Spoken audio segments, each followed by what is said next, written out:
আসসালামু আলাইকুম ওয়া রাহমাতুল্লাহি ওয়া বারাকাতুহু নাহমাদুহু ওয়া নুসাল্লি আলা রাসূলিহিল কারীম আম্মা বা'দ।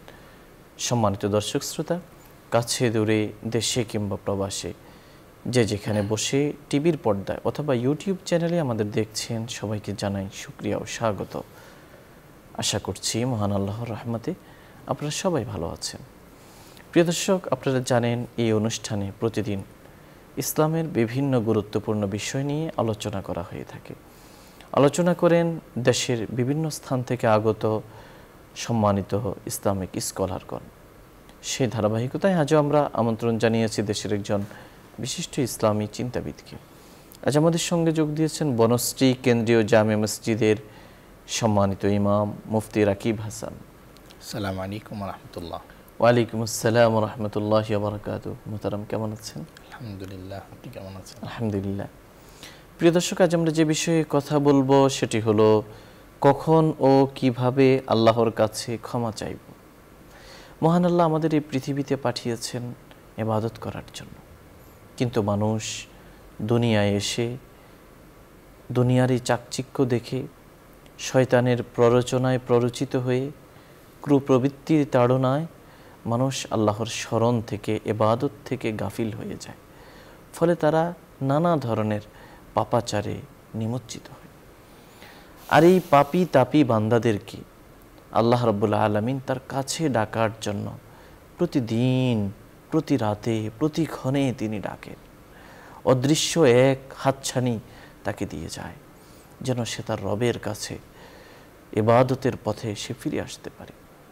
মহান আল্লাহর কাছে এই পাপী বান্দাদের ফিরে আসার একটি গুরুত্বপূর্ণ উপায় হলো আল্লাহর কাছে ক্ষমা চাওয়া, তাওবা করা, ইস্তেগফার করা, আল্লাহর কাছে অনুনয় বিনয় করে করুণা কাতর হয়ে তার কাছে ক্ষমা প্রার্থনা করা। আর এর জন্য রয়েছে কিছু মোক্ষম সময়, রয়েছে কিছু বিশেষ পদ্ধতি, কিছু আমল, যেগুলোর মাধ্যমে একজন মানুষ আল্লাহর কাছে নিজেকে, নিজের অক্ষমতার কথা, সীমাবদ্ধতার কথা অনুতপ্ত চিত্তে এবং পাপ ত্যাগ করার শর্তে আল্লাহর কাছে কায়মানো বাক্যে সে ক্ষমা চাইতে থাকে। আর আল্লাহ রাব্বুল আলামিন তাকে ক্ষমা করতে থাকেন। এভাবে সে আল্লাহর কাছে ফিরে আসার সুযোগ পায়, নতুন জীবনে ফেরার সে উপলক্ষ এবং অবকাশ লাভ করতে থাকে। সুতরাং কিভাবে আমরা তওবা করব, ইস্তেগফার করব, ক্ষমা চাইব এবং কখন ক্ষমা চাইব, কখন ক্ষমা চাইলে সেই ক্ষমা চাওয়াটা ফলপ্রসূ হবে, আর ক্ষমা চাওয়ার দ্বারা আমার দুনিয়া এবং আখিরাতে কী লাভ হবে, এই সার্বিক বিষয়ে আমরা জানবো আমাদের সম্মানিত অতিথির কাছ থেকে। জাযাকুমুল্লাহু আহসানাল জাযা। নাহমাদুহু ওয়া নুসাল্লি আলা রাসূলিহিল কারীম আম্মা বা'দ। ফাআউযু বিল্লাহি মিনাশ শাইতানির রাজীম। বিসমিল্লাহির রাহমানির রাহিম। ফাকুলতু ইস্তাগফিরু রাব্বাকুম ইন্নাহু কানা গাফফারা ইউরসিলিস সামাআ আলাইকুম মিদরারা। সাদাকাল্লাহুল আযীম। ওয়া ক্বালা আন-নাবিয়্যু সাল্লাল্লাহু আলাইহি ওয়াসাল্লাম কুল্লু বানি আদম খাত্তা ওয়া খায়রুল খাত্তাইনা আত-তাওয়াবুন আও কামা ক্বালা আলাইহিস সালাতু ওয়াস সালাম। মোহতারাম, আজকের আমাদের যেই আলোচ্য বিষয়, কখন কিভাবে আল্লাহ তাআলার কাছে ক্ষমা চাইব। হাদিস শরীফের মধ্যে আল্লাহর হাবিব সাল্লাল্লাহু আলাইহি ওয়াসাল্লাম এর মাধ্যমে আল্লাহ তাআলার মানব জাতির যেই ভুল ভ্রান্তি এবং মানব জাতির যেই ভুলের পর ক্ষমা চাওয়া, এই বিষয়টি সম্পর্কে আমরা যেটা জানতে পারি সেটি হলো, যদি কোনো কওম এমন হতো যারা তাদের জীবনে কোনো ধরনের ভুল করতো না, তাহলে আল্লাহ তাআলা সেই জাতিকে ধ্বংস করে দিত এবং এরপরে এমন এক জাতিকে দুনিয়াতে আবির্ভাব ঘটাতো যারা আমল করবে, আবার সাথে কিছু ভুলভ্রান্তি করবে এবং ভুলের পরে তারা তওবা করবে। কারণ আল্লাহ তাআলার কাছে ওই বান্দাই বেশি প্রিয় যেই বান্দা তার নিজের কৃতকর্মের উপর, তার ভুলগুলোর উপর অনুশোচনায় আসে এবং 2 ফোঁটা চোখের পানি ফেলে দিয়ে আল্লাহ তাআলার দরবারে সে এই রোনাজারি করে যায়, আল্লাহ, আমার মানুষ হিসেবে আমার সীমাবদ্ধতার কারণে আমি জেনে না জেনে, বুঝে না বুঝে আমি গুনাহ করে ফেলেছি, আপনি আমার সেই গুনাহকে মাফ করে দেন। এই কথা যেই বান্দা আল্লাহর সামনে পেশ করবে সেই বান্দাই হলো আল্লাহ তাআলার কাছে সবচাইতে বেশি প্রিয়। যেটা হাদিস আমরা যেটা পড়েছি, সে হাদিসের মধ্যেও আল্লাহর হাবিব বলেছেন, কুল্লু বানি আদামা খাত্তা, প্রত্যেক বনু আদম, যে আদম আলাইহিস সালাতু ওয়াস সালামের সন্তান, সে ভুলকারী, তার জীবনে সে ভুল করবেই, কিন্তু ওয়াখাইরুল খাত্তাইন আত-তাওয়াবুন, তবে ভুলকারীদের মধ্যে উত্তম ব্যক্তি হবে সে যে তার নিজের কৃতকর্মের উপর অনুনয় বিনয় করে আল্লাহ তাআলার কাছে ক্ষমা চাইবে, যে আয় আল্লাহ, আমি জেনে না জেনে, বুঝে না বুঝে ভুল করে ফেলেছি। এবং কোরআনুল কারীমের মধ্যে আল্লাহ রাব্বুল আলামিন বলেছেন যে উদউ রাব্বাকুম তাদাররুআন ওয়া খুফিয়া, যে তোমরা আমাকে কায়নু বাক্যে আমার কাছে চাও।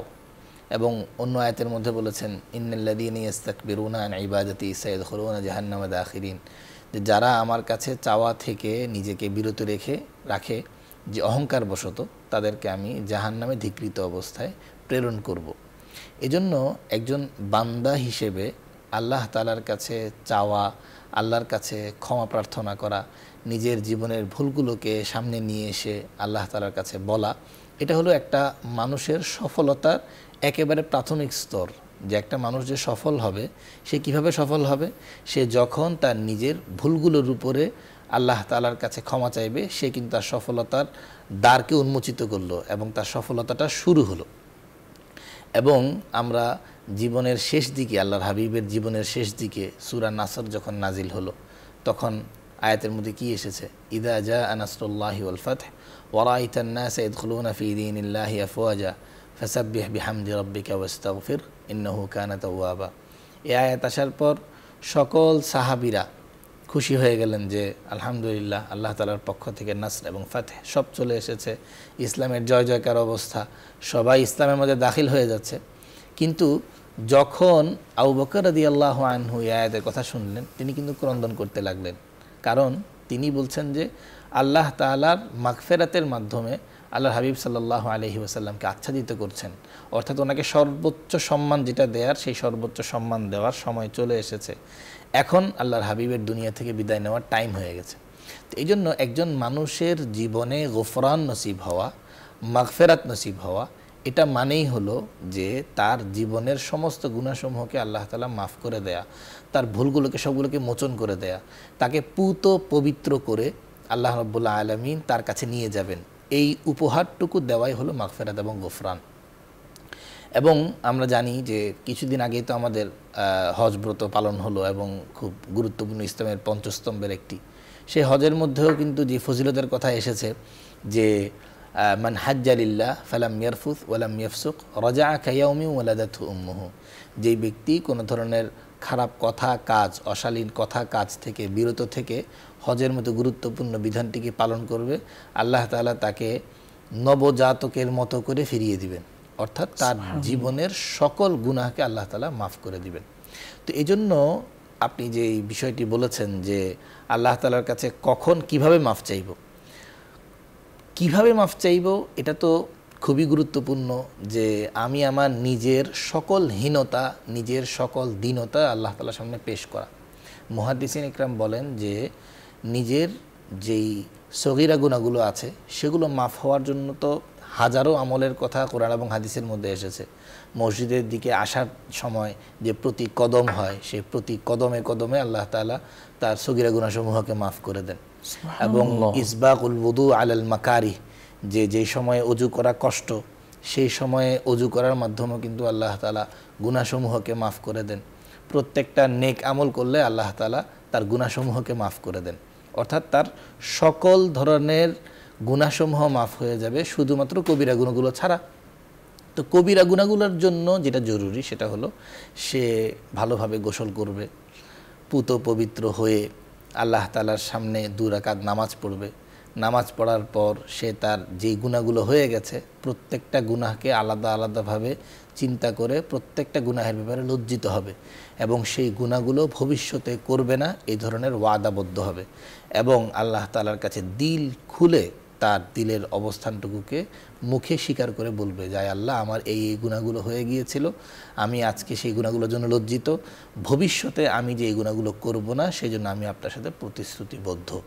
যদি এইভাবে সে দিল থেকে দোয়া করে, অবশ্যই আল্লাহ তাআলা তার সকল ধরনের কবিরা গুনাহকে মাফ করে দিবেন। সুবহানাল্লাহ। এই জন্য সবচাইতে ভালো মাধ্যম হলো এটা, যে সে পুত পবিত্র হয়ে নামাজ পড়ে আল্লাহ তাআলার কাছে দোয়া করবে, অবশ্যই আল্লাহ তাআলা তার গুনাহসমূহকে মাফ করে দিবেন। আর আপনি যেটা বলেছেন যে কখন সেই মাফটা চাইবে, আল্লাহ তাআলার তো অনেকগুলো সময় আছে, যেই সময়গুলোর মধ্যে বান্দাকে বিশেষভাবে ক্ষমার ঘোষণা দিয়েছেন।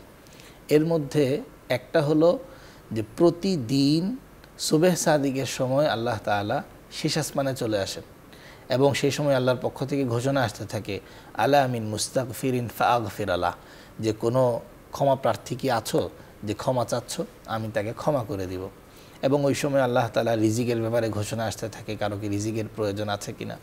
এই জন্য শেষ রাতে অর্থাৎ তাহাজ্জুদের সময়ে রাতের শেষাংশে আল্লাহর কাছে যদি কেউ ক্ষমা প্রার্থনা করে, অবশ্যই আল্লাহ তাআলা সেই সময় তার জন্য ক্ষমা দিবেন এবং সে তাকে ক্ষমা করবেন।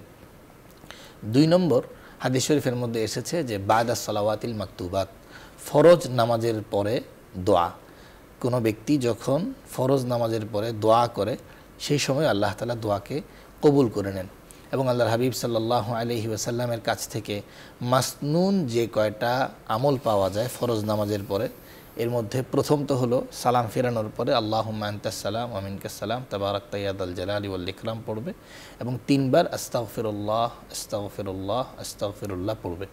এই জন্য নামাজ পরবর্তীতে ইস্তেগফার সরাসরি শিখিয়ে দিয়েছেন যে তুমি 3 বার আস্তাগফিরুল্লাহ আস্তাগফিরুল্লাহ আস্তাগফিরুল্লাহ পড়ো।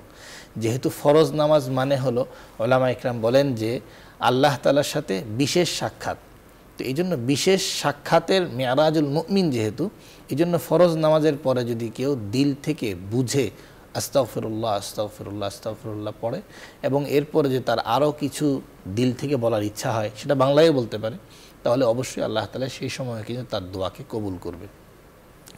এবং মাগরিবের আগের যে সময়, সেই সময়ে কিন্তু আল্লাহ তাআলার কাছে আমলগুলোকে পৌঁছানো হয়। কারণ সকালবেলার আমলগুলো বিকেলবেলা পৌঁছানো হয়, রাতের বেলার আমলগুলোকে সকালবেলা পৌঁছানো হয়। এই জন্য মাগরিবের আগের যেই সময়টুকু, সেই সময়টাও খুবই গুরুত্বপূর্ণ। যেই সময়ের মধ্যে যদি কেউ দোয়া করে, আল্লাহ তাআলা সেই সময়েও তার দোয়াকে কবুল করে নেবেন। এবং জুমার দিন যখন খুতবা হয়, সেই সময়টাও কিন্তু খুবই গুরুত্বপূর্ণ। যখন ইমাম মিম্বরে উঠেন, সেই সময় থেকে নিয়ে খুতবার শেষ পর্যন্ত সেই সময়ে যেই দোয়া করা হয়, সেই দোয়া আল্লাহ তাআলা কবুল করে নেন। এবং জুমার দিনের আসরের পরের ব্যাপারেও উলামা ইকরাম বলেছেন, হাদিস শরীফের মধ্যে পাওয়া যায় যে জুমার দিনে এমন একটি সময় আছে যেই সময়ে কখনোই মানুষের দোয়াকে আল্লাহ তাআলা ফেরত দেন না। তো উলামা ইকরাম বলেন যে সম্ভবত সেটা আসরের পরে হতে পারে। এরপরেও উচিত হবে যে জুমার দিনের একেবারে সকাল থেকে নিয়ে একেবারে বিকেল অর্থাৎ মাগরিব পর্যন্ত পুরো সময়টুকুই নিজেকে আত্মনিয়োগ রাখা, যে আমি আল্লাহ তাআলার কাছে সব সময় চাইতে থাকব, জিকিরের মাধ্যমে সময় কাটাতে থাকব, তাহলে অবশ্যই আল্লাহ তাআলা তার দোয়াকে কবুল করে নেন। উলামা ইকরাম বলেছেন যে কেউ যদি কোরআনুল কারীম খতম করার পরেও আল্লাহ তাআলার কাছে দোয়া করে, ক্ষমা প্রার্থনা করে, অবশ্যই আল্লাহ তাআলা সেই সময়ও কিন্তু তার দোয়াকে কবুল করে নেন। এবং আমরা জানি যে আমাদের পিতামাতার যে গুরুত্বপূর্ণ ইহসান এবং পিতামাতার প্রতি যেই শ্রদ্ধাবোধ, পিতামাতার যেই খিদমত, কোনো সন্তান যদি সুসন্তান এমন হয় যে তার পিতামাতার সঠিক অর্থে খিদমত করে, তো পিতামাতার দোয়া কিন্তু আল্লাহ তাআলার কাছে সরাসরি পৌঁছায়।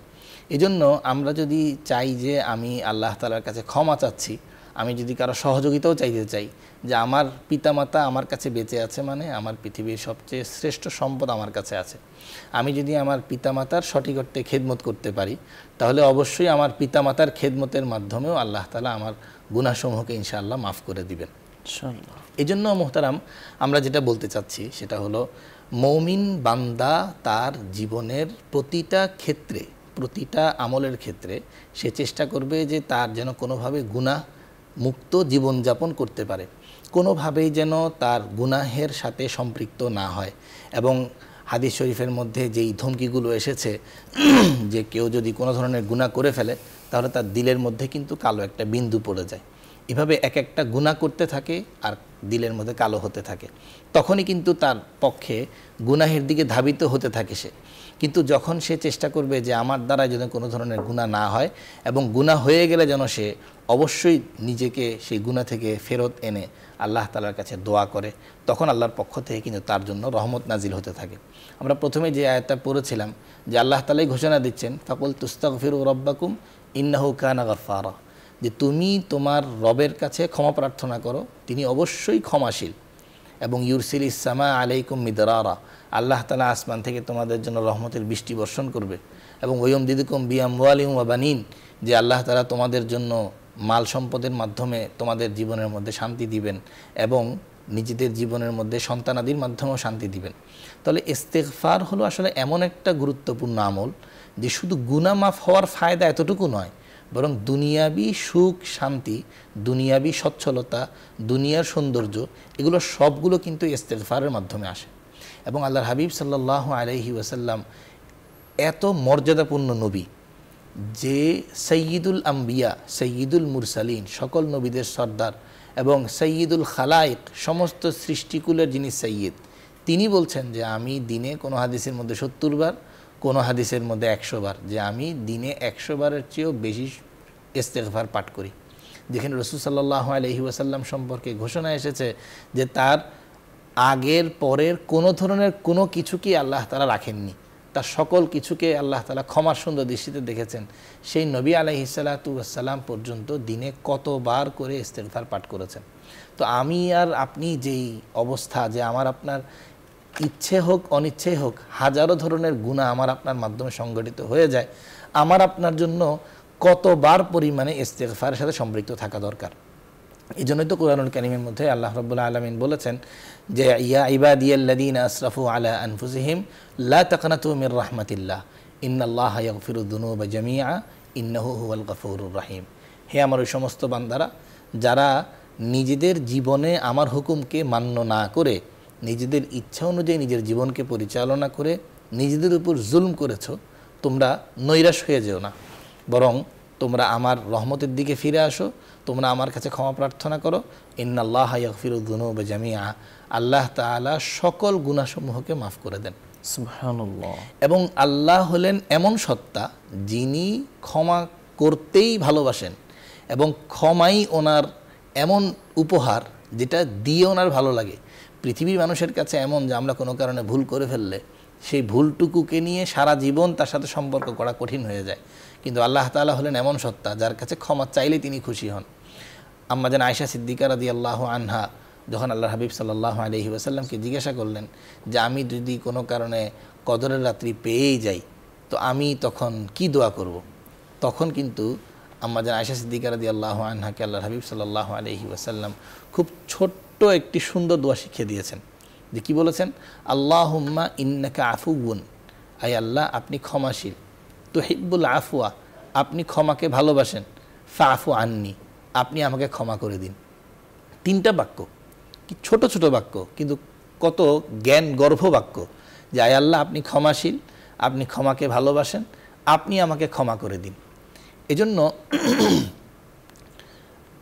একজন মুমিন, একজন মুসলমানের কাছে কোরআন এবং হাদিসের মাধ্যমে যতগুলো পাথেয় এসেছে যে তোমরা আল্লাহ তাআলার কাছে যেইভাবে পারো, যেইভাবে চাইতে পারো সেইভাবে চাইলেই আল্লাহ তাআলা শুনেন। এবং আল্লাহ তাআলা বলেছেন যে তুমি তোমার অবস্থানটুকু প্রকাশ করার জন্য কোনো পয়সাওয়ালা হওয়া জরুরি না, কোনো গরিব হওয়া জরুরি না, কোনো সুন্দর হওয়া জরুরি না, কোনো কালো হওয়া জরুরি না। যার যেই অবস্থায় আছে সে সেই অবস্থা থেকে যার যেই ভাষা আছে সেই ভাষা দিয়েই যদি আল্লাহ তাআলার কাছে কেউ তার আবেদনগুলো জানায়, আল্লাহ তাআলা সকল আবেদনগুলোকে সমানভাবে রক্ষা করবেন। বিদায় হজের ভাষণের সময় তো আল্লাহর হাবিব সাল্লাল্লাহু আলাইহি ওয়াসাল্লাম বলেছিলেন লা ফাদলা লিআরাবিয়্যিন আলা আজামিয়্যিন ইল্লা বিত্তাকওয়া। এবং কোরআনুল কারীমের মধ্যে আল্লাহ তাআলা দ্ব্যর্থহীন ভাষায় ঘোষণা করে দিয়েছেন ইন্না আকরামাকুম ইনদাল্লাহি আতকাকুম, তোমাদের মধ্যে আমার কাছে পছন্দনীয়, সম্মানিত, গ্রহণযোগ্য ওই ব্যক্তি হবে যেই ব্যক্তি তোমাদের মধ্যে তাকওয়াওয়ালা হয়ে যাবে। এই জন্য আল্লাহ তাআলার সাথে সম্পর্ক হলো, যেই ব্যক্তি গুনাহমুক্ত জীবনযাপন করতে চায়, যে কোনো কারণে গুনাহ হয়ে গেলে সে ফিরে আসতে চায়, এবং যে আল্লাহ তাআলার কাছে চোখের পানি ফেলে নিজের জীবনের জন্য ক্ষমা প্রার্থনা করে, সেই ব্যক্তির কথাই আল্লাহ তাআলা পছন্দ করেন, সেই ব্যক্তির ডাককে আল্লাহ তাআলা শোনেন। এবং আল্লাহ তাআলা তো এক হাদিসের মধ্যে বলেছেন যে কুনতু সামাআহু ওয়া বাসারাহু, যে ব্যক্তি আমার কাছে নফল আমল করতে করতে আমার কাছে এগিয়ে আসে, সে আমার কাছে আসতে থাকে, এমন একটা অবস্থা হয় যে আমি তার চোখ হয়ে যাই, আমি তার হাত হয়ে যাই, আমি তার পা হয়ে যাই। মানে তার জীবনের প্রতিটা ক্ষণটুকুকেই আমি আমল হিসেবে গ্রহণ করে নিই, তার কোনো একটা অংশকেই আমি অপছন্দ করি না, বরং তার প্রতিটা আমলকেই আমি তার কাছে নিয়ে আসি। এবং আরেক হাদিসের মধ্যে আল্লাহ হাবিব সাল্লাল্লাহু আলাইহি ওয়াসাল্লাম এই কথাও বলেছেন, লাউ আকসামা আলাল্লাহি লা আবাররাহু, যদি সেই ব্যক্তি আল্লাহ তাআলার নামে কোনো কিছু শপথ করে, আল্লাহ তাআলা সেটাকে সম্পাদন করার জন্য সহজ করে দেন। যে সে যদি বলে যে ইনশাআল্লাহ আমি এই কাজটুকু করে ফেলবো, তো আল্লাহ তাআলা সেই কাজটুকুকে সম্পাদন করার জন্য সহযোগিতা করেন। বান্দা যত বেশি আল্লাহ তাআলার দিকে ধাবিত হবে, আল্লাহ তাআলার রহমত তার দিকে এর চাইতেও দ্বিগুণভাবে ধাবিত হবে। হাদিস শরীফের মধ্যে এসেছে, সে যদি আমার সন্তুষ্টি অর্জনের জন্য হেঁটে হেঁটে আসে, তো আমার রহমত তার দিকে দৌড়ে দৌড়ে যায়। এজন্য আমার আপনার যেটা দায়িত্ব হবে সেটা হলো আল্লাহ রব্বুল আলামিনের রহমত, আল্লাহর পক্ষ থেকে বরকত, আল্লাহর পক্ষ থেকে মাগফিরাত, এই যেই ঘোষণাগুলো আসে, সেই ঘোষণাগুলোকে কিন্তু আমাদের কাজে লাগাতে হবে। এবং ফজিলতের যেই মাসগুলো আসে, যেমন আমাদের এখন মুহররম মাস চলছে, আল্লাহ হাবিব সাল্লাল্লাহু আলাইহি ওয়াসাল্লাম বলেছেন যে আল্লাহ তাআলা 4টা মাসকে সম্মানিত করেছেন। এর মধ্যে সালাসু মুতাওয়ালিয়াত, 3টা হলো লাগাতার, একটা হলো যুলকাদা, একটা হলো যুলহিজ্জা, আর একটা শাহরুল্লাহিল মুহাররম। আমরা এখন মুহররম মাসে উপনীত আছি। এই মুহররম মাসে হযরত মুসা আলাইহিস সালাতু ওয়াস সালামকে ফেরাউনের মতো কঠিন জালেমের হাত থেকে আল্লাহ তাআলা পরিত্রাণ দিয়েছেন, এবং এই পরিত্রাণের উপলক্ষে আল্লাহ রাব্বুল আলামিন আল্লাহর হাবিব সাল্লাল্লাহু আলাইহি ওয়াসাল্লাম শুকরিয়া হিসেবে তিনি রোজা রেখেছেন, এবং বলেছেন যে ইহুদিদের বিরোধিতা করতে গিয়ে হয় আগে একদিন না হয় পরে একদিন, অর্থাৎ 9-10 অথবা 10-11 রোজা রাখো। এবং এই রোজা সম্পর্কে হাদিসের মধ্যে আল্লাহর হাবিব ফজিলত বলেছেন, আহতাসিবু আলাল্লাহি আন ইউকাফিরাস সানাতাল্লাতী ক্বাবলা, যে কেউ যদি আশুরার রোজা রাখে, তাহলে আমি আশাবাদী আল্লাহ তাআলার কাছে যে ওই ব্যক্তির আগের 1 বছরের গুনাহ আল্লাহ তাআলা মাফ করে দিবেন। সুবহানাল্লাহ। এই জন্য এই 12টা মাসের মধ্যে এবং এই যে সপ্তাহে 7টা দিনের মধ্যে আমার আপনার খোঁজা দরকার যে আল্লাহ তাআলা তো আমার আপনার জন্য বিশেষ বিশেষ কিছু সময় দিয়ে দিয়েছেন, যেই সময়গুলোকে যদি আমি আপনি খেয়াল করতে পারি, যে মাসগুলোকে যদি আমি আপনি খেয়াল করতে পারি, অবশ্যই আল্লাহ তাআলা আমার আপনার গুনাহসমূহকে মাফ করে দিবেন। যেমন আমরা রমাদানুল মুবারকের মতো গুরুত্বপূর্ণ মাস কিন্তু আমরা রেখে এসেছি, যে রমাদানুল মুবারকের মধ্যে আল্লাহ তাআলার ঘোষণা আছে যে অসংখ্য অগণিত মানুষকে আল্লাহ তাআলা ক্ষমা করে দেন। তো এই জন্য আমি আপনি কি সেই ক্ষমাপ্রাপ্ত হলাম কিনা? এবং আকাবির এবং আসলাফদের মধ্যে অনেকেই ছিলেন যে 6 মাস আগে থেকে রমাদানুল মুবারকের তামান্না করতেন, এক রমাদান যাওয়ার পরে আরেক রমাদানের জন্য তামান্না করতে থাকতেন। এবং কবরবাসীকে যদি জিজ্ঞাসা করা হয় যে তোমরা কোন বিষয় মিস করো দুনিয়াতে, যে দুনিয়ার কোন নেয়ামতটা তোমাদের কাছে এখনও কবর থেকেও পেতে মনে চায়, তো কবরবাসী বলবে যে রমাদানুল মুবারক আমাদের কাছে কবরে বসেও পেতে মনে চায়। তো এই জন্য আমি আপনি এই রমাদানুল মুবারক যেন সামনেরটাও আল্লাহ তাআলা আমাকে আপনাকে নসিব করে, এই জন্য আমার আপনার তামান্না থাকতে হবে যেন আল্লাহ আমার সামনের রমাদানটুকু আমাকে দেন, এবং রমাদানুল মুবারকের যেই ফয়ুজ এবং বারাকাত, যেই মাগফিরাতের ঘোষণা আপনার পক্ষ থেকে এসেছে, সেটাও যেন আমি পাই। এবং গত মাস যেটা আমাদের গেল জিলহজ মাস, জিলহজ মাসের যেই প্রথম দশক, এই দশকের ব্যাপারেও কিন্তু কুরআনুল কারীম এবং হাদিসে মুবারকের মধ্যে ফজিলতের কথা এসেছে। এবং আল্লাহ তাআলা ওয়াল ফজর ওয়া লায়ালিন আশর, আল্লাহ তাআলা কসম করেছেন সূরা ফজরের মধ্যে যে এই 10ম রাত্রি সম্পর্কে। এই জন্য এই 10 দিন যেই রোজা রাখা, 10 দিন যেই আমল করা, 10 দিন রাতের বেলার সময়টুকুকে রোনাজারির মধ্যে কাটানো, 10 দিন যেন নিজের জীবনের ভুলগুলো সম্পর্কে আলাদা আলাদাভাবে আল্লাহ রাব্বুল আলামিনের কাছে পেশ করা, এই দিনগুলোকে যদি আমি আপনি চিন্তা করতে থাকি, তো অবশ্যই ইনশাআল্লাহ আল্লাহ তাআলা আমার আপনার গুনাহসমূহকে মাফ করে দিবেন। এবং শাবান মাস একটা গুরুত্বপূর্ণ মাস, শাবান মাসের আগে যে রজব মাস, সেই রজব মাসও গুরুত্বপূর্ণ মাস, যে আল্লাহ তাআলা যে কুরআনুল কারীমের মধ্যে বলেছেন যে আরবাআতুন হুরুম, যে 4টি মাসকে সম্মানিত করেছে এর মধ্যে রজবও কিন্তু একটি গুরুত্বপূর্ণ মাস। এই জন্য মাসগুলোকে যদি আমরা খেয়াল করি এবং বৃহস্পতিবার রাত যে আছে, শুক্রবার দিন আছে এবং সুবেহ সাদিকের সময় আছে, মাগরিবের আগের গুরুত্বপূর্ণ সময় আছে, এই সময়গুলোকে যদি আমি আপনি খেয়াল করতে পারি, অবশ্যই আল্লাহ তাআলা কিন্তু আমাদেরকে ক্ষমা করার জন্যই বসে আছেন এবং ক্ষমাকে দিয়েই কিন্তু আমার আপনার দুনিয়াকে বিদায় দিবেন।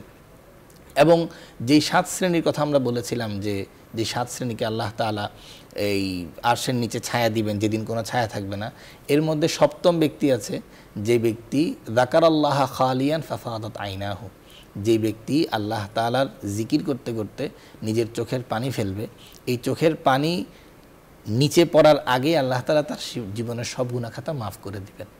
এরকম অনেকগুলো ঘোষণা এসেছে, যেগুলো যদি আমি আপনি খেয়াল করতে থাকি তাহলে আমার আপনার ক্ষমাকে নিশ্চিত করতে পারবো। এই জন্য নিজের জীবনকে এমনভাবে সাজাতে হবে যেন আমার জীবনের কোনো একটা অংশ গুনাহের সাথে সম্পৃক্ত না হয়ে যায়। মুমিন প্রতিটা কদম ফেলবে তো সে চিন্তা করবে যে আমার এর মাধ্যমে কি গুনাহ সংগঠিত হচ্ছে না আমার আপনার নেকি সংগঠিত। মোহতারাম, এখানে একটি বিষয় আমরা আপনার কাছে জানতে চাই, সেটি হলো যে আপনি যেমনটা বলছিলেন যে প্রতিদিনই তাওবা ইস্তেগফার করা, পাপ মুক্ত হওয়ার চেষ্টা করা, নিজেকে নতুন করে নিজের জীবনকে সাজিয়ে নেওয়া। তো কোনো ব্যক্তি যদি তার সম্পদের মধ্যে বান্দার হক যদি থাকে এবং বান্দার কোনো পাওনা যদি থাকে, সেক্ষেত্রে তার তওবাটা কিভাবে? জি, আপনি খুব গুরুত্বপূর্ণ বলেছেন। বুখারী শরীফের রিওয়ায়াতের মধ্যে এসেছে যে কোনো ব্যক্তি যদি আত্মসাৎ করে, এক কথায় অন্যের হক যদি নিজের সাথে মিশিয়ে নেয়, আর সে যদি আল্লাহ তাআলার কাছে দোয়া করতে থাকে, আল্লাহ তাআলা সেই দোয়া কিন্তু কবুল করবেন না। মা কালুহু হারামুন ওয়া মাতআমুহু হারামুন ওয়া মাশরাবুহু হারামুন ওয়া মালবাসুহু হারামুন। কারো যদি এমন হয় যে খাওয়া পড়া এগুলো অন্যের কোনো সম্পদ দ্বারা হয়, তাহলে কিন্তু আল্লাহ তাআলা তার এই দোয়াকে কবুল করবেন না। এই জন্য হুকুক যদি সেটা আল্লাহর সাথে সম্পৃক্ত হয় তাহলে তো সরাসরি সেটা আল্লাহর কাছে মাফ চাইবে, কিন্তু সেটার মধ্যে যদি কোনো ধরনের অন্যায় অবিচার মানুষের সাথে সম্পৃক্ত হয়, যেমন কারো টাকা সে আত্মসাৎ করেছে, কারো মনে সে কষ্ট দিয়েছে, কারো গীবত করে ফেলেছে, এমন ধরনের কোনো গুনাহ যেটা মানুষের সাথে সম্পৃক্ত, তাহলে যার সাথে সম্পৃক্ত তার কাছে ক্ষমা চেয়ে নিতে হবে এবং তার প্রাপ্যটা তাকে পৌঁছে দিতে হবে। যদি এটা সে করে ফেলে এবং এরপরে আল্লাহ তাআলার কাছে ক্ষমা চায়, অবশ্যই আল্লাহ তাআলা ক্ষমা করে দিবেন। না হলে কাল কিয়ামতের ময়দানে সে যদি এই অবস্থায় উঠে, তার এই নেকের কাজগুলোকে ওই ব্যক্তিকে দিয়ে তার আগে ঋণ পরিশোধ করা হবে, তারপরে গিয়ে তার ফায়সালা করা হবে। এই জন্য কিয়ামতের ময়দানে যদি আমার আমল দিয়ে ঋণ পরিশোধ করতে হয়, তাহলে আমার মতো ভিখারি, আমার মতো হতভাগা আর কেউ হবে না। এই জন্য তার উচিত হবে দুনিয়াতেই যেই হুকুকগুলো আছে, যেই পাওনাগুলো আছে, সেই পাওনাগুলো তার কাছে পরিশোধ করে দেয়া এবং নিজে থেকে, নিজের দিল থেকে আল্লাহ তাআলার কাছে সেই ব্যাপারে ক্ষমা প্রার্থনা করা। শুকরিয়া মোহতারাম, আপনি আমাদের বলছিলেন কখন ও কিভাবে আল্লাহর কাছে ক্ষমা চাইব। প্রিয় দর্শক, সবার ক্ষমা চাওয়া দরকার। আমরা সবাই কম বেশি পাপের সঙ্গে জড়িত, সুতরাং আমাদের মহান আল্লাহর কাছে ক্ষমা চাইতে হবে। আজকের যে আলোচনা হলো, সে আলোচনার সারমর্ম হলো যে ক্ষমা প্রার্থনাকারী মানুষ আল্লাহর অনেক পছন্দ এবং আমাদের জীবনের কিছু ছোট ছোট পাপ ত্রুটি বিচ্যুতি সেগুলো ভালো ভালো কাজের মাধ্যমেই শেষ হয়ে যায়। ওযু করার মাধ্যমে, নেক আমলের মাধ্যমে। সগীরা গুনাহ আল্লাহ রাব্বুল আলামিন বিশেষভাবে সগীরা গুনাহগুলো আমাদের অন্তর থেকে, আমাদের দেহ থেকে সেগুলোকে একেবারে পরিচ্ছন্ন করে দেন। কিন্তু কবিরা গুনাহের জন্য তওবা করতে হবে। তওবার জন্য আমাদেরকে আমাদের পাপরাশির কথা চিন্তা করে অনুতপ্ত হতে হবে, ভবিষ্যতে না করার অঙ্গীকার থাকতে হবে এবং ইমিডিয়েট সেটা ছেড়ে দিতে হবে এবং মানুষের যদি হক থাকে সেগুলো আদায় করতে হবে। আর আল্লাহর কাছে ক্ষমা চাওয়া, সবসময় ক্ষমা চাওয়া যায়, কিন্তু বিশেষ কিছু সময় রয়েছে, এই সময়গুলো ক্ষমা চাইলে আল্লাহ রাব্বুল আলামিন বিশেষভাবে ক্ষমা করে দেন। যেমন শেষ রাতে এবং ফরজ নামাজের পর এবং বিশেষভাবে শেষ বিকেলে, জুমার খুতবার সময়, জুমার দিন আসরের পর, কোরআন পাঠের পর ইত্যাদি। এই সময়গুলোতে ক্ষমা চাইলে আল্লাহ তাআলা খুব দ্রুত ক্ষমা করে দেন এবং বলা যায় যে এগুলো ক্ষমার মাহেন্দ্রক্ষণ। এর পাশাপাশি তিনি আমাদের জানিয়েছেন যে এই আল্লাহর কাছে ক্ষমা চাওয়ার দ্বারা শুধুমাত্র আমার পাপ মুক্তি হবে তা কিন্তু নয়, বরং আমার দুনিয়া এবং আখিরাতে সমৃদ্ধি আসবে। দুনিয়ার জীবনে ফাকুল তুস্তাগফিরু রাব্বাকুম ইন্নাহু কানা গফফারা, ইউরসিলিস সামা আলাইকুম মিদরারা, আসমান থেকে মুষলধারে বৃষ্টি বর্ষিত হবে এবং আমাদের সম্পদ সন্তানাদি আল্লাহ তাআলা বৃদ্ধি করবেন, পাশাপাশি জীবনকে বরকতময় করবেন এবং আমাদের জন্য পরকালের পুরস্কার এবং প্রতিদান তো রয়েছেই। নবী করিম সাল্লাল্লাহু আলাইহি ওয়াসাল্লামের অভ্যাস ছিল তিনি প্রতিদিন 70 থেকে 100 বার ইস্তেগফার করতেন, আল্লাহর কাছে ক্ষমা চাইতেন।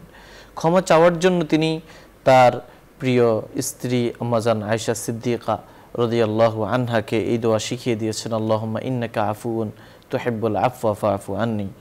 অনুরূপভাবে আমাদেরকে ক্ষমা চাইতে হবে আল্লাহর কাছে বিশেষ গুরুত্বপূর্ণ মাসগুলোতে, যেমন মুহররম মাস, এবং মুহররম মাসের পাশাপাশি রয়েছে মুহররমের আগের যে মাস জিলহজ, জিলহজের প্রথম 10 দিন, শাবান, রজব মাস। এই 4টি মাস আল্লাহর কাছে সম্মানিত এবং গুরুত্বপূর্ণ। এই মাসগুলোতে ক্ষমা চাওয়া, মাহে রমাদানে ক্ষমা চাওয়া, সর্বোপরি আল্লাহর কাছে আমরা ক্ষমা চাইব আমাদের পাপ মুক্তির জন্য, আমাদের জীবনে সমৃদ্ধি আনার জন্য, পরকালের নাজাতের জন্য। আল্লাহ রাব্বুল আলামিন আমাদের জীবনের সমস্ত গুনাহ খাতা মাফ করে দিন এবং আমাদের জীবনকে পাপ মুক্ত, গুনাহের দাগ মুক্ত করে দিন। পরকালে আমাদের জন্য জান্নাতের ফয়সালা করুন। প্রিয় দর্শক, আলোচনার এই পর্যায়ে আমরা সংক্ষিপ্ত মুনাজাতে অংশগ্রহণ করব। আপনারা চাইলে আমাদের সঙ্গে মুনাজাতে শামিল হতে পারেন। আলহামদুলিল্লাহি রাব্বিল আলামিন والعاقبة للمتقين والصلاة والسلام على سيد الأنبياء والمرسلين وعلى آله وأصحابه أجمعين. ربنا ظلمنا أنفسنا وإن لم تغفر لنا وترحمنا لنكونن من الخاسرين. ربنا آتنا في الدنيا حسنة وفي الآخرة حسنة وقنا عذاب النار. آمين. يا حي يا قيوم برحمتك نستغيث، يا حي يا قيوم برحمتك نستغيث، أصلح لنا شأننا كله ولا تكلنا إلى أنفسنا طرفة عين. يا أرحم الراحمين، يا أرحم الراحمين، يا أرحم الراحمين. يا الله يا رب العالمين يا أحكام الحاكمين. আমরা যারা মুনাজাতে অংশগ্রহণ করেছি, আমাদের সাথে যারা অংশগ্রহণ করেছে, আমাদের সকলের হাতকে আপনি কবুল করে নেন। আমিন। ইয়া আল্লাহ ইয়া রাব্বাল আলামিন ইয়া আহকামুল হাকিমিন। নিজের জীবনে যতগুলো গুনাহ করে ফেলেছি, জেনে না জেনে, বুঝে না বুঝে, সকল ধরনের গুনাহসমূহকে সামনে রেখে আপনার শাহী দরবারে হাত তুলেছি। মাওলা, দয়া করে মেহেরবানি করে আমাদের জীবনের সব গুনাহ খাতা মাফ করে দেন। ইয়া আল্লাহ ইয়া রাব্বাল আলামিন ইয়া আহকামুল হাকিমিন। বাকি জীবন আপনার হাবিবের তরিকা অনুযায়ী আপনার মর্জি মোতাবেক যাপন করার তৌফিক দিয়ে দেন। ইয়া আল্লাহ, এমন জিন্দেগি আপনার কাছে ভিখারির মতো চাই যে জিন্দেগির মধ্যে কোনো ধরনের গুনাহ থাকবে না। ইয়া আল্লাহ, আপনি সন্তুষ্ট হন এমন জিন্দেগি আমাদের সকলকে দান করেন। আপনি অসন্তুষ্ট হন এমন জিন্দেগি থেকে আমাদেরকে হেফাজত করেন। ইয়া আল্লাহ ইয়া রাব্বাল আলামিন ইয়া আহকামুল হাকিমিন। আমরা অনেক সময় দুনিয়ার মোহে পড়ে যাই, ইয়া আল্লাহ শয়তানের ধোঁকায় পড়ে যাই। ইয়া আল্লাহ, আপনার রহমতে, আপনার বরকতে আমাদেরকে শয়তানের ধোঁকা থেকে, দুনিয়ার মোহে পড়া থেকে আমাদেরকে হেফাজত করেন। ইয়া আল্লাহ ইয়া রাব্বাল আলামিন ইয়া আহকামুল হাকিমিন। আমাদের সকলকে আখিরাতের প্রতি আসক্তি তৈরি করে দেন, আখিরাতের ফিকির আমাদের মধ্যে পয়দা করে দেন, জান্নাতের ফিকির আমাদের মধ্যে পয়দা করে দেন, জাহান্নাম থেকে বাঁচার ফিকির আমাদেরকে পয়দা করে দেন। ইয়া আল্লাহ ইয়া রাব্বাল আলামিন ইয়া আহকামুল হাকিমিন। আমাদের সকলকে আপনি তাওহীদ ওয়ালা ঈমান নসিব করেন, নেফাকি মুক্ত ঈমান নসিব করেন, ইখলাস ওয়ালা আমল করার তৌফিক দিয়ে দেন, রিয়া মুক্ত আমল করার তৌফিক দিয়ে দেন। ইয়া আল্লাহ ইয়া রাব্বাল আলামিন, আজকে যে বিষয়টা নিয়ে আলোচনা করলাম, আপনার কাছে কখন কিভাবে ক্ষমা চাইতে হবে, আমাদের যোগ্যতা নাই, আমাদের কোনোই যোগ্যতা নাই। ইয়া আল্লাহ, আমাদেরকে যোগ্যতাবিহীন আমরা যেভাবে আবদার জানাইতেছি, আমাদের এই আবদারগুলোকে আপনি কবুল করে নেবেন। ইয়া আল্লাহ ইয়া রাব্বাল আলামিন, যেভাবে বললে আপনি খুশি হবেন সেভাবে বলার আমাদের সকলকে তৌফিক দিয়ে দেন। ইয়া আল্লাহ ইয়া রাব্বাল আলামিন, যেই অনুষ্ঠানের মাধ্যমে আজকে আমরা দিনের দুটো কথা বলছি এবং শুনছি, সেই অনুষ্ঠানকে আপনি কবুল করে নেন। এই অনুষ্ঠানের সাথে যারা যেভাবে সম্পৃক্ত আছে তাদেরকে আপনি কবুল করে নেন। বিশেষভাবে এই অনুষ্ঠানকে যিনি পরিচালনা করছেন, যিনি বসুন্ধরা গ্রুপের চেয়ারম্যান, এবং তার সাথে তাদের পরিবারের যারা সহযোগী আছে, সকলকে আপনি কবুল করে নেন। তাদের ব্যবসার মধ্যে বরকত দিয়ে দেন, তাদেরকে আরও বেশি পরিমাণে দ্বীনের কাজে লাগান। দ্বীনের যতগুলো কাজের সাথে তারা সম্পৃক্ত আছে সকলগুলোকে আপনি ইখলাসের সাথে কবুল করে নেন। আরও বেশি বেশি পরিমাণে দ্বীনের প্রচার প্রসার করার জন্য তাদেরকে দ্বীনের জজবা তৈরি করে দেন। ইয়া আল্লাহ ইয়া রাব্বাল আলামিন ইয়া আহকামুল হাকিমিন, পুরা পরিবারকে আপনি দ্বীনের জন্য কবুল করে নেন। ইয়া আল্লাহ ইয়া রাব্বাল আলামিন, আমাদের যাদের পিতামাতা দুনিয়া থেকে বিদায় নিয়েছেন তাদেরকে আপনি মাফ করে দেন। যারা দুনিয়াতে আছেন তাদেরকে হক আদায় করার তৌফিক দিয়ে দেন। ইয়া আল্লাহ ইয়া রাব্বাল আলামিন, আত্মীয় স্বজনের হক আদায় করার তৌফিক দিয়ে দেন। দুনিয়াতে কারো হক যেন কারো মধ্যে প্রবেশ না করে, সকল ধরনের হক থেকে যেন হেফাজতে থাকতে পারি সেই তৌফিক দিয়ে দেন। ইয়া আল্লাহ ইয়া রাব্বাল আলামিন ইয়া আহকামুল হাকিমিন, আপনার যেই নিয়ামত আমরা ভোগ করছি, হাজারো লাখো নিয়ামত ভোগ করছি মাওলা, না শুকরিয়া করনেওয়ালা বান্দাদের মধ্যে আমাদেরকে প্রবেশ করাবেন না মাওলা। দয়া করে মেহরবানি করে আমাদেরকে ইবাদিকা সালিহিন, আপনার যারা পুণ্যবান বান্দারা আছে সেই পুণ্যবান বান্দাদের মধ্যে আমাদেরকে অন্তর্ভুক্ত করে দেন। ইয়া আল্লাহ ইয়া রাব্বাল আলামিন, আমাদের পরিবার পরিজনকে আপনি কবুল করে নেন। ইয়া আল্লাহ, আমাদের পরিবার পরিজনকে কবুল করে নেন। আমাদের স্ত্রী সন্তানকে আপনি কবুল করে নেন। ইয়া আল্লাহ, আমাদের সন্তানদেরকে ওয়ালাদে সালেহ হিসেবে কবুল করে নেন। বর্তমান ফিতনা ফাসাদের সময়ে আমাদের সন্তানরা বিভিন্ন জায়গায় বিচ্যুত হয়ে যাচ্ছে মাওলা, দয়া করে মেহেরবানি করে তাদেরকে ইসলামিক কৃষ্টি কালচারের উপর প্রতিষ্ঠিত রেখে আমাদেরকে প্রতিষ্ঠিত করার তৌফিক দিয়ে দেন। সকলকে সিরাতে মুস্তাকিমের পথে অবিচল রাখেন। রব্বির হামহুমা কামা রব্বায়ানি সগীরা। ربنا تقبل منا إنك أنت السميع العليم وتب علينا يا مولانا إنك أنت التواب الرحيم سبحان ربك رب العزة عما يصفون وسلام على المرسلين والحمد لله رب العالمين। প্রিয় দর্শক, এতক্ষণ ধরে অত্যন্ত ধৈর্য সহকারে আপনারা শুনছিলেন আপনাদের প্রিয় অনুষ্ঠান আলোকিত প্রতিদিন। পুরো সময় আমাদের সঙ্গে থাকার জন্য ধন্যবাদ। ওমা আলাইনা ইল্লাল বালাগ। আসসালামু আলাইকুম ওয়া রাহমাতুল্লাহি ওয়া বারাকাতুহু।